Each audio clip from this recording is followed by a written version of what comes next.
So now we have an example that says that sketch the graph of g of x, which is equals to 2 to the exponent x minus 1, and state the domain and also the range of the graph, right? So what I know is that you are going to get your first graph, which is incrementing from negative x up until the positive side. So what I know is that with 2 to the exponent x, this will definitely be the graph. And if q is negative 1, this means that our asymptote won't actually be at x this side. The graph will start from this position going up. So now we can see that the graph will be like this. So then the asymptote will move 1 unit down. And then that will be y, which is equals to negative 1, right? So this is very important when you are dealing with the exponential graph. You do have to understand or comprehend how this particular value can affect the look of your exponential graph. So if you check, you'll see that the domain will start from negative infinite up until the positive infinite. So this means that we are checking the values of x, right? So the values of x, this graph can go on and on and on up until negative infinite, and also the positive 1 in terms of x values. It will go up until the positive infinite, right? So when we talk about the range, we are talking about the y values. So with the y values, this means that we have to check where our graph will end. So our graph will never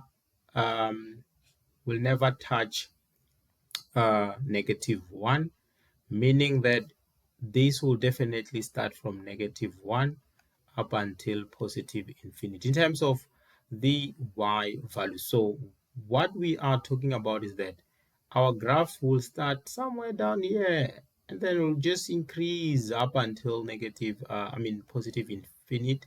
However, this side, our graph will be blocked by this boundary line or the asymptote as given. So I'm going to erase everything, and then we go to another graph. So with this graph, they said that sketch the graph of g of x, which is equals to 2, and then you do have your negative x up there. So this will change the look of the graph because we have a negative on the x exponent, and this means that we are going to get the opposite, or you can just call it the reflection of the f of x, the reflection of the f of x var or through the what? Through the y value. So this is actually the reflection. If you check, this is actually the reflection. This is actually the reflection of this graph through the y-axis. So if we were talking about maybe the reflection of this through the x-axis, then we will have something like this, you see. So you have to be careful when they are talking about the reflection of the graph through y or x-axis. Okay, so now in order for me to show you how this works, I can actually go and say, let's say that you have negative 2, you have negative 1, you have a 0, you have 1, you have a 2. So now, in order for you to plot your graph, you'll go there and say, okay, let me start with f of x. So if 2 to the exponent 0, meaning that this will give me what? Anything to the exponent 0 will give me 1. To the exponent 1, you're going to get a 2. To the exponent 2, you're going to get a 4. So this means that so these are the x values, right? So this means that at 0 as x, the graph will be here. And then at 1, the graph will be at 2. And this is actually our 1. However, our graph will be at 2. And then at 2 here, then the graph will be at 4. So now this will show you that the graph goes like this. You don't have to be specific when you are in the exam. You just have to, get maybe at least these values and also the negative ones, and then you will continue from there. So, okay, let's look at the other one. So this one here, let's say that we have 2 to the exponent is 0. This is equal to 1. And if you check, you'll see that it is equal to 1, right? And then 2 to the exponent 1. So since we do have a negative, this means that this will be 1 over 2. So at 1, which is 1 here, it means this graph will be somewhere here. If you check, right?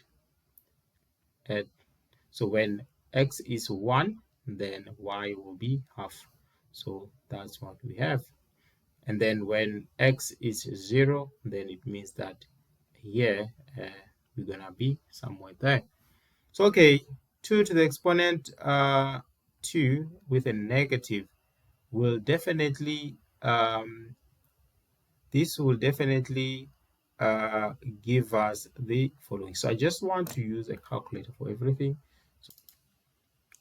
So if we say that 2 to the exponent negative 2, this will give us 0.25, meaning that this will be the y value. So meaning that at 2, which is 2 here, then our y will be at 0.25. Okay, cool.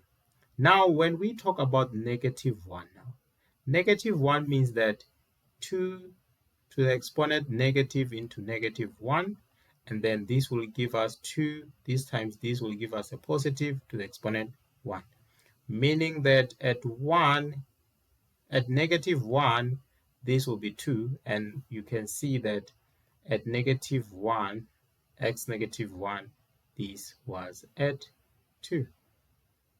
So then the values will go on and on just like that, because now this will turn all the negative values into positive, meaning that 2 to the exponent negative into negative 2 will give us 2 to the exponent 2, and then this will give us a 4. And then with the 4, it means that at negative 2, this will be at 4. So that's how it works. You just have to substitute your values, and then you'll be able to get what you need. So this one will be 2, and then this one, this one will be 4, and then this one will be 2, and then 0 will be 1, you see. And then I think the other one was 1 over 2, and then the other one was what? 0.25. So this is what you should use to plot your graph, and I hope that you'll be able to use this approach to take your exams.